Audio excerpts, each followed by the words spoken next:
Listo, entonces el concepto, lo que les quería comentar el día de hoy era acerca del éter, bueno, digamos que sí, del éter lumínico, o simplemente éter, ¿no? Realmente en muchos lados se ve conceptualizado como éter, pero entonces ya sabemos que el nombre completo es éter lumínico. Entonces, bueno, ¿de dónde surge el éter lumínico? Resulta que, bueno, recordemos un poco qué era lo que hablábamos de las ondas, cuando hablábamos de las ondas. ¿Qué era como lo que necesitaban las ondas para existir, para propagarse? ¿Se acuerdan que era como la característica principal de las ondas? Que también hace parte de una diferencia que tienen entre ellas, ¿no? Que es como la más importante.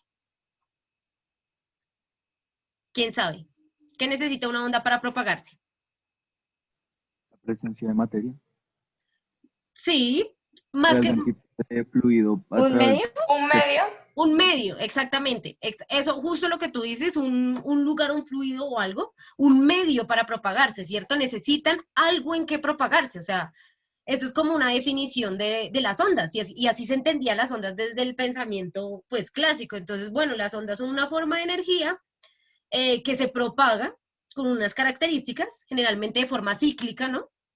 Y pues necesita sí o sí un medio para propagarse, para llegar de un punto a otro, para pasar de un cuerpo a otro, ¿no? Entonces, pues resulta que hasta ahí todo perfecto, ¿sí? O sea, todo funcionaba hasta ahí, hasta que llegó una vez este tipo Maxwell, ¿no?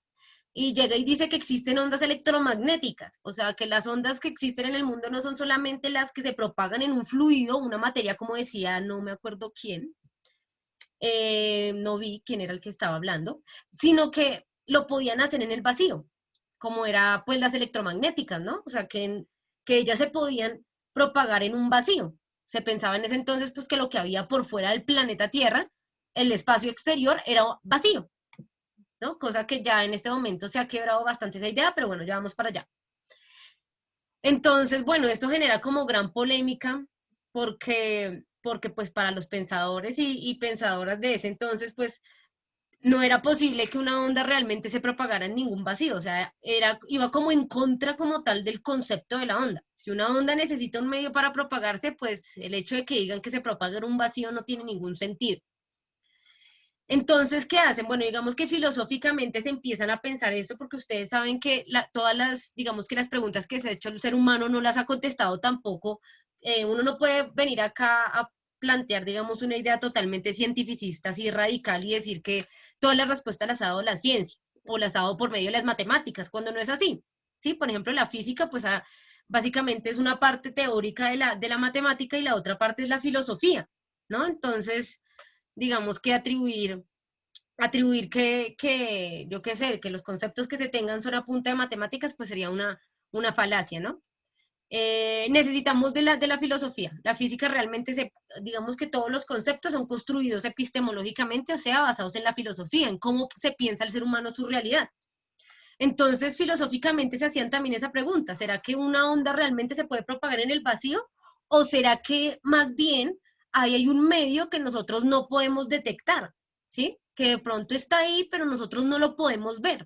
Recuerden también que el pensamiento clásico iba muy de la mano con esto de que para ellos todas las verdades era lo que podían percibir con sus sentidos, o sea, lo que podían ver, lo que podían tocar, lo que podían analizar con sus sentidos.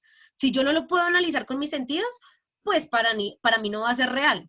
Sí, eso así pues digamos que se pensaba antes, la realidad era solo lo que se podía percibir con los sentidos. Obviamente, pues había la contraparte filosófica, ¿no? Las ideas platónicas, yo creo que ustedes ya han trabajado esa parte en filosofía, las ideas platónicas en donde él decía que había, bueno, un mundo de las ideas que podía llegar a ser tan real como el real, ¿no? O lo que conocían ellos con los instintos como reales. Y bueno, dicen como se necesita un medio que nosotros no podemos ver, pero por eso mismo no quiere decir que no esté, está ahí. Las ondas de luz, que son ondas electromagnéticas, se tienen que estar propagando en un medio.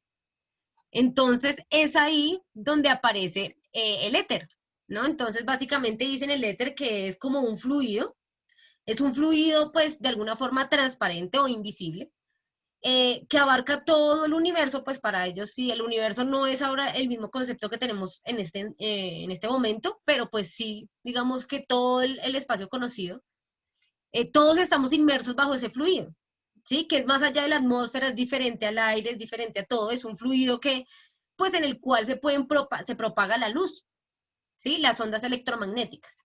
Hasta ahí, ¿cómo van? ¿Van muy enredados, muy enredadas? No, profe, pues por mi parte hasta el momento. ¿Alguien tiene alguna pregunta hasta el momento? ¿O un aporte hasta el momento? Si de pronto quieren preguntar o aportar, listo. Ya saben que siempre está el espacio. Entonces, bueno, es como que dicen, bueno, tiene que haber ahí un fluido, tiene que haber algún medio en el cual la luz y las ondas electromagnéticas pues se propaguen. Ya sabemos, listo, existen las ondas electromagnéticas. Ya pues Maxwell plantea su teoría electromagnética en donde pues, ya tiene muchísima, digamos, comprobación y demostración. Entonces, bueno, perfecto, pero no pueden ir por ahí en la nada. Ellas se tienen que propagar en un medio igual que todas las ondas y ese medio pues es el éter y es un éter lumínico, por eso se llama éter lumínico, porque es el fluido o es el medio en el cual para ellos pues se transfiere o se propaga la luz, ¿sí? Pues porque era evidente, ¿no? Para ellos era ya, obviamente ya tenían observación astronómica, entonces pues para ellos ya era evidente que afuera del planeta Tierra se propagaba la luz, ¿sí? Pues básicamente por eso nosotros tenemos la luz del sol, por eso vemos la luna, es gracias a que la luz se está propagando allá, pero eso no puede ser, el espacio exterior no puede ser un vacío, tiene que tener ahí algo, ¿no? Entonces en ese entonces era el éter. Bueno, hasta ahí pues iban, como que parecía satisfacer como la teoría, filosóficamente satisfacía la idea de un éter, físicamente generaba como ciertas controversias, porque pues aún no se había demostrado, y pues para la física es fundamental la evidencia, bueno, para la ciencia como tal es fundamental la evidencia. De hecho, para todos debería sernos fundamental la evidencia de cualquier afirmación. Entonces no les gustaba mucho, pero bueno, digamos que era una idea satisfactoria, ¿sí? Medianamente satisfactoria. Matemáticamente también concordaba, o sea, como que se acomodaba a las teorías pues que estaban plasmadas matemáticamente, entonces no había razón por la cual dudar del éter, ¿sí? Obviamente pues tenía sus haters, ¿sí? Obviamente tenía sus contrapartes, quienes no estaban de acuerdo, pero pues como que no tenían mucho peso porque no había como razones realmente para dudar de la existencia del éter, ¿sí? Pero entonces para eso, pues lo que les decía, para la física es bastante, y para la ciencia y para el ser humano es necesario ver la evidencia de sus afirmaciones, o sea, como que no se quedan, no nos quedamos a gusto con el hecho que nos digan, no, eso es así y ya, y pues es así porque es satisfactorio, ¿sí? Porque pues no hay problema con que sea así. Entonces para el ser humano es como, no, pero ¿cómo así? Ahí tiene que haber alguna forma de demostrar que esto realmente es esto, ¿sí? No nos podemos quedar con el hecho de, bueno, sí, todos estamos bien con que sea así, sino que, bueno, lo vamos a demostrar. Y estos fueron unos señores, no me acuerdo, bueno, no me acuerdo ahorita cómo viene el nombre, si no estoy mal es Albert Michelson, no sé si es Albert o Robert o Luis o algo, es un señor Michelson, el apellido, y otro señor Morley, ese es el apellido, ¿sí? Michelson y Morley.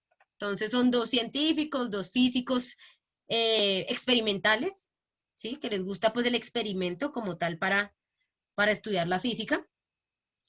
Y dijeron, bueno, vamos a hacer un experimento pues para demostrar la existencia del éter, ¿sí? Eso era lo que querían hacer. Entonces, ¿cómo iban a demostrar la existencia del éter? Entonces, bueno, voy a tratar de hacer dibujos. Ustedes ya más o menos saben que mis dibujos son, pues no es que mis dotes artísticas uy, sean altas, pero bueno, voy a tratar de hacerme entender. Entonces, digamos, uy, no, tampoco. Bueno, también es que el tablero está teniendo lag. Qué bien. Aparte de que ya dibujo horrible. Entonces, digamos que, oh, ¿qué pasa?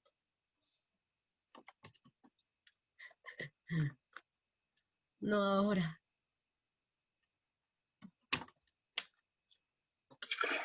Bueno, vamos a volver a conectar mi tablero.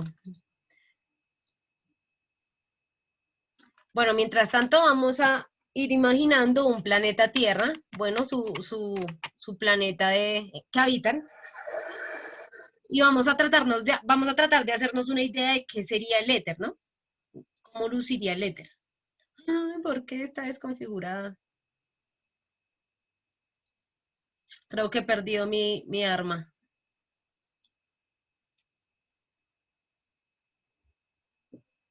Ya. Entonces imaginémonos acá el planeta Tierra. Ay, no, terrible. Sí, sí, sí. Bueno, vamos a usar el poder de la imaginación. ¿Listo? Entonces este es el planeta Tierra. Entonces básicamente ellos se imaginaban, oh, rayos. Rayos. Básicamente ellos lo que se imaginaban pues era como un fluido, que ahora no voy a poder dibujar, no voy a lograrlo. Era como un fluido. Acá les estoy haciendo ya la tarea. Sí, que tenía como cierta dirección. Esta vaina se desconfiguró. Entonces tenía como cierta dirección. Ellos decían, pues obviamente si yo activo si yo tengo acá una onda, o sea, nos tenemos que estar viendo perturbados por la dirección de ese fluido. O sea, si existe hacia dónde va, ellos se imaginaban algo así.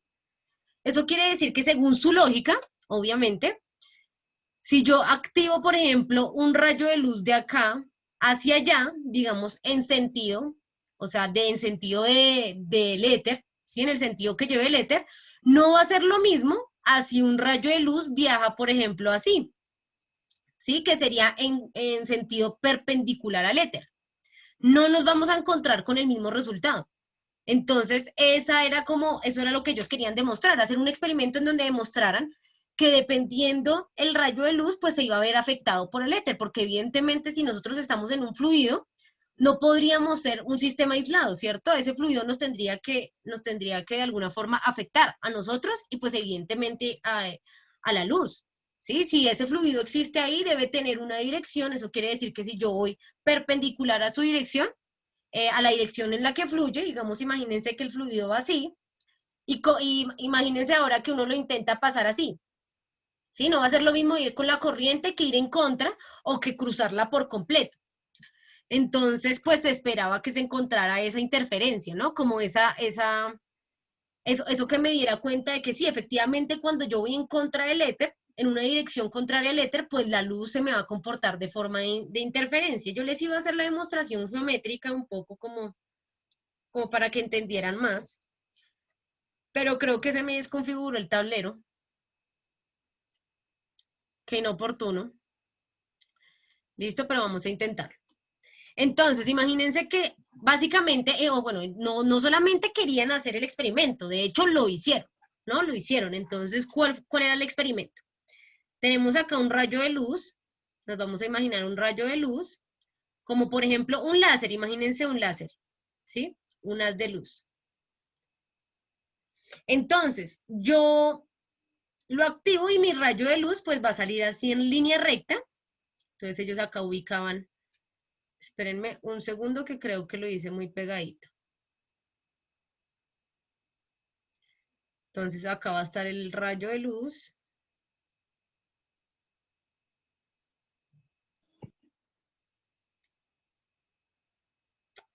Chas.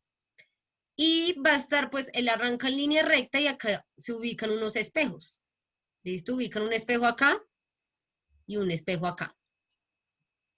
Profe, Dímelo. de hecho también ese experimento se sigue realizando hoy en día, ¿no? Sí, Digamos, la NASA lo ha usado bastante para el tema, digamos, también de descubrir los planetas y eso, porque es el efecto de la luz que este posee, ¿no?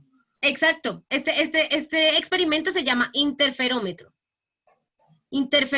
Y con él han calculado, pues básicamente composición de qué están compuestos los planetas, porque recuerden, por ejemplo, cuando veíamos espectros electromagnéticos, ¿se acuerdan que era la barrita así de los diferentes colores, que en la mitad estaba la luz visible? Entonces, lo que hacen es poner un interferómetro a la luz de un planeta, por ejemplo, ¿sí? recolectan la luz que refracta un planeta, lo pasan a un interferómetro y ven dependiendo su espectro electromagnético, pues saben, por ejemplo, de qué está compuesto. Si está compuesto de zinc, de metano, si tiene una Sí, superficie profe, de y metano. básicamente eso creo que yo había leído un libro acerca de eso y si no estoy muy mal, yo recuerdo que digamos también era más que todo, no era suficiente para ellos el realizarlo como tal en nuestra órbita o en la órbita terrestre, que como lo llamamos nosotros, sino es más que todo que sí se determinaba más con los cambios en la intensidad del campo de la gravedad que pues los cuerpos celestes y demás producían, ¿verdad? O no, Ex- generaban como tal. sí, exacto. O sea, todas las perturbaciones, pues es que igual los planetas no brillan, ¿no? Ustedes ya saben que esos son cuerpos que no generan luz. ¿Cuáles son los únicos cuerpos que generan luz en el espacio? Pues son las estrellas. Entonces, evidentemente lo que se trata de ver es cómo impacta la luz de la estrella, cómo impacta en el planeta. Dependiendo de qué está compuesto el planeta, pues ustedes ya saben que refracta, digamos que esa luz que recibe la devuelve en forma de color, ¿no? Dependiendo sus elementos. Entonces, digamos, los planetas que son verdecitos, azulitos, es porque llega la luz del sol y cuando se refracta en forma de como verdecitos y eso, que son característicos del metano o de los gases, ¿sí? Son los colores que representan algún elemento específico de la tabla periódica de los gases. Es exactamente así como dices, es con un interferómetro lo que tratan de ver es cómo se comporta la luz dependiendo pues sus elementos que tengan, de qué está compuesto. Así es que sabemos de qué están hechos otros planetas.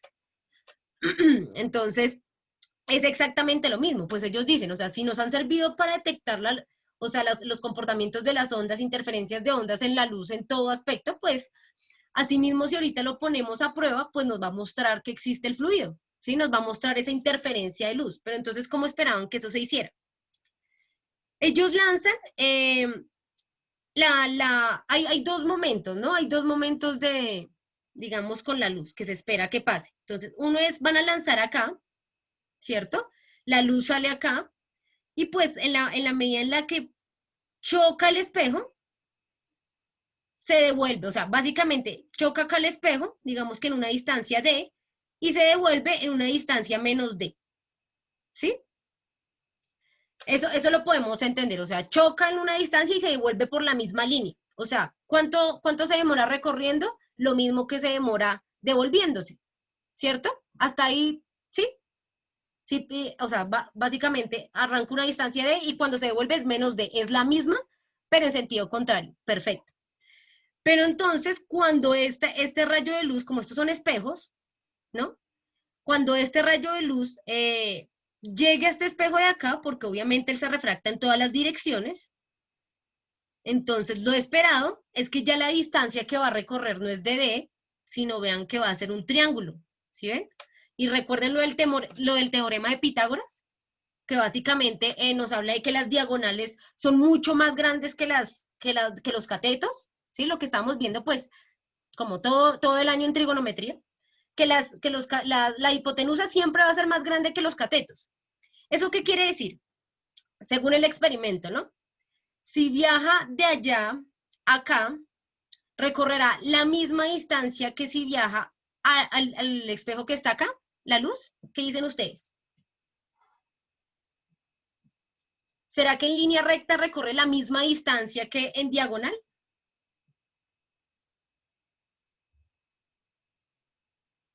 No, No, cierto es que vean. Ahora, bueno, vamos a tratar de explicarlo un poco más porque yo sé que esto suele ser un poco confuso al principio.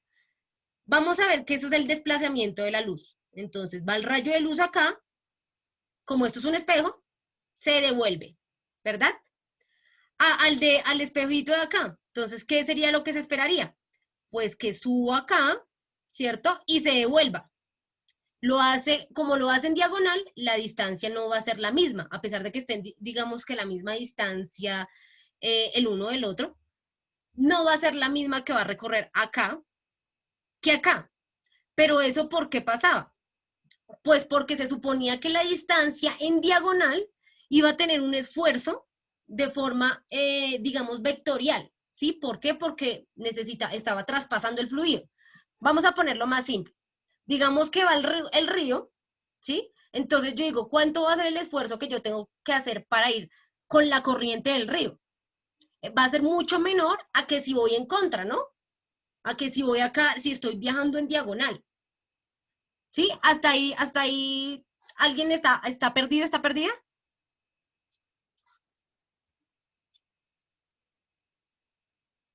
Bueno, supongamos que no. Entonces, digamos que entonces, tenemos la analogía del río, ¿no? Si yo voy con la corriente del río, como recuerden que ellos suponían que había un éter, entonces si la luz viaja con la corriente del éter, es por eso que se da este fenómeno, que va y se devuelve, digamos, con la misma distancia. Todo bien, va en el sentido del éter.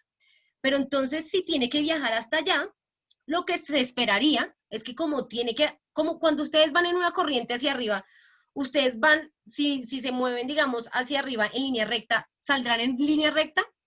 No, cuando yo estoy navegando, cuando yo estoy en el río, en un mar y estoy hundido, yo debo navegar en línea recta, perdón, en diagonal con la corriente del río, ¿sí?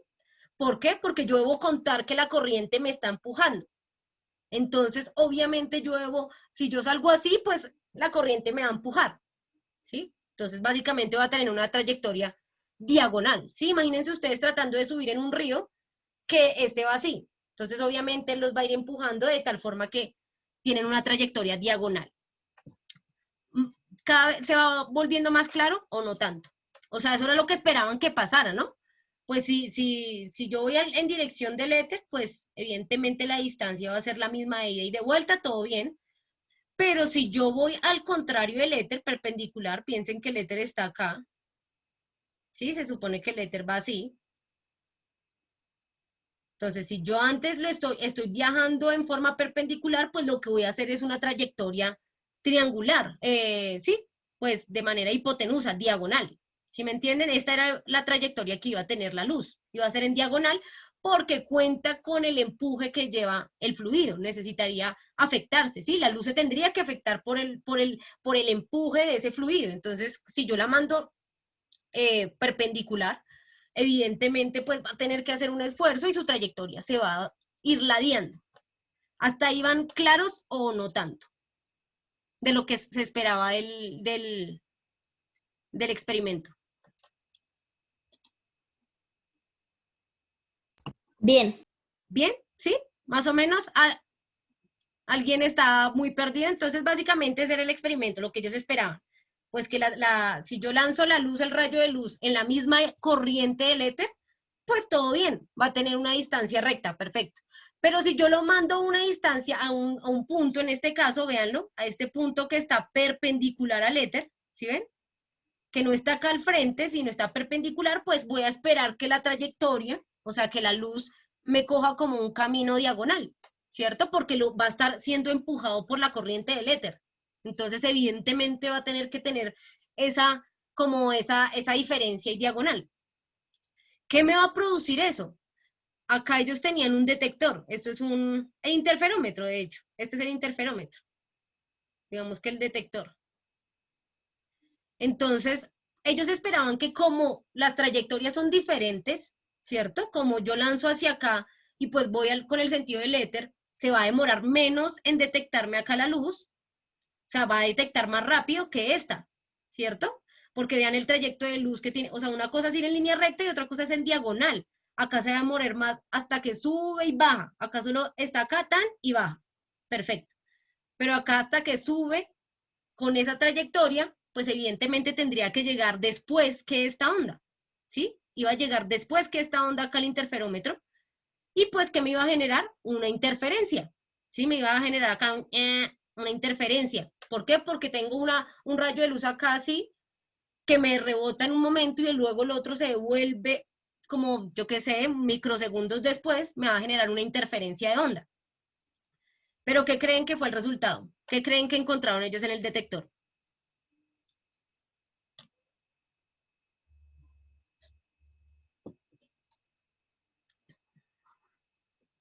¿Qué podrían imaginar? Algo, cualquier cosa, así sea descabellada, que creen que encontraron ahí.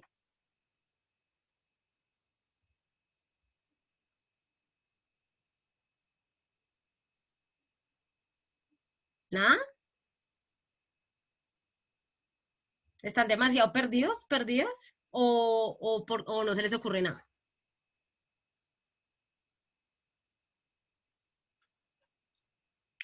Bueno, No, profe, no, la verdad no, no me imagino. ¿Qué? listo. Pues básicamente, pues lo que les digo. Recuerden que este fue el experimento, que lo que hizo fue descubrir que el éter no existía. Acá ellos esperaban que como el éter estaba influyendo, entonces eso quiere decir que dependiendo de la dirección que yo enviara el rayo de luz, pues así mismo se iba a comportar. Entonces si yo mando una acá y una en diagonal al tiempo, pues iba a llegar primero la que mande lineal, ¿sí? Tenía que llegar primero la que mande de forma lineal, porque imagínate, si tú vas en diagonal, pues tienes que pasar el éter así toda la corriente y pues eso te va a tardar más tiempo. Terminaría acá la señal siendo una interferencia. Pues resulta que no, que lo que ellos observaron en el interferómetro era que no había ninguna interferencia, que las dos ondas de luz estaban llegando al mismo tiempo, que no importaba si tú la enviabas en diagonal, si la enviabas supuestamente en sentido contrario del éter, si la enviabas en sentido perpendicular, siempre llegaba al mismo tiempo, siempre tardaba igual la luz. La luz mantenía una constante. Y adivinen cuál era esa constante, pues la que había planteado Maxwell, que era 3 por 10 a la 8 metros sobre segundo, siempre iba a tener una constante velocidad. La luz viajaba a la misma velocidad sin importar la dirección. Eso quiere decir que pues no tenía por qué haber un fluido, porque si hubiera un fluido, este fluido tendría que afectar de alguna forma la luz, ¿sí? Si este fluido existe, así nosotros no lo veamos, pues, y está siendo el medio de propagación de la luz, pues así mismo tiene que afectarlo de alguna manera. No puede ser que un fluido esté ahí y no esté afectando a la onda de luz. Entonces ellos esperaban ver cómo lo afectaban, ¿no? Cómo encontraban esa interferencia, pues si yo mando un rayo de luz en la dirección del éter o si lo mando en sentido perpendicular. Tenía que haber una interferencia. Pero resulta que no, que lo que descubren es que efectivamente la luz viaja a la misma velocidad en todo, sin importar la dirección, que se comporta igual en todas las direcciones. Entonces eso lo que lleva a comprobar de alguna manera es que pues que no puede haber ahí un fluido, básicamente que la única explicación para que la luz, sin importar su dirección y sin importar el medio, viaje a la misma velocidad, es pues básicamente es que no existe el éter, ¿sí? No existe el éter. Eh, no hay ningún fluido en el cual estemos inmersos más allá que nuestra atmósfera y nuestras, pues, el aire y demás. Pero como tal, un fluido en el cual viaje siempre la luz, en el cual siempre esté, o sea, ese era el punto, ¿no? Que este fluido no podía estar solo en el espacio exterior, porque eso también se pensaba, como bueno, puede que este fluido del éter esté en el espacio exterior, pero no esté dentro de la Tierra, o sea, que en la Tierra, digamos, no esté permeada por éter, pero eso no tendría sentido, porque si no la luz a sí mismo se comportaría diferente en el espacio, pues que tiene el éter, y pues de otra forma acá en el planeta Tierra, cosa que no pasaba, se comportaba de la misma forma, la luz se comporta igual allá, igual acá, de pronto cambia unos aspectos de velocidad, pues por el medio de que le haga resistencia, digamos que en el agua, eh, pero digamos que su propagación sigue siendo la misma. Entonces, tenía que haber, si existía un éter, tenía que no solo estar en el espacio exterior, sino también estar dentro del planeta Tierra, y por eso, pues, el experimento que se hace en el planeta Tierra tendría que dar cuenta de ese éter. Pero resulta que no, que lo que se dan cuenta es que no existe un éter, porque si existiera un éter, este tendría que afectar a la luz, ¿sí? Dependiendo del sentido en el que vaya, pues se tendría que afectar la trayectoria de la luz, tendría que generarme interferencias, y pues no es así, no genera interferencias, eso quiere decir que no hay un medio realmente que lo esté afectando, porque sigue siendo exactamente así. Claro está que eso fue lo que se pensó en el momento, no quiere decir que realmente no existe un éter, ¿sí? Lo que quiere decir es que se renova la idea del éter. Entonces ya en este momento estamos hablando pues de que es energía oscura. Eh, energía oscura es básicamente sí una energía que tiene unas capacidades que son invisibles y que carecen de campo electromagnético, o sea, carecen de carga.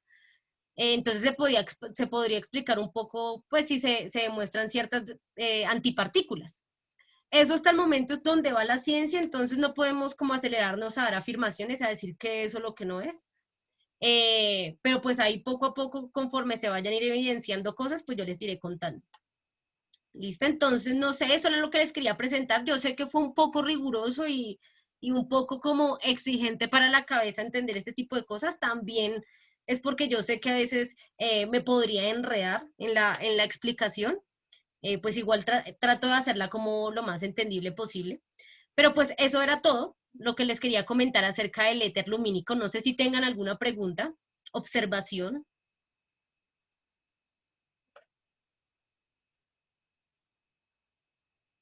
¿Alguien está ahí? ¿Estoy hablando completamente sola tal vez? No, profe. No, profe, de hecho está totalmente clara. Sí, o sea, O yo sea, no en mi tengo dudas parte hasta el lo momento. entendí bastante bien. Listo, chicos. Bueno, si de pronto alguien no entendió y si de pronto alguien no entendió y es porque no le interesa, pues bueno, ni modo. Si de pronto alguien no entendió, pero le interesa, entonces no duden en preguntarme, en comentarme cualquier cosa en cualquier momento. Entonces ya saben, bueno, voy a parar hasta acá la grabación.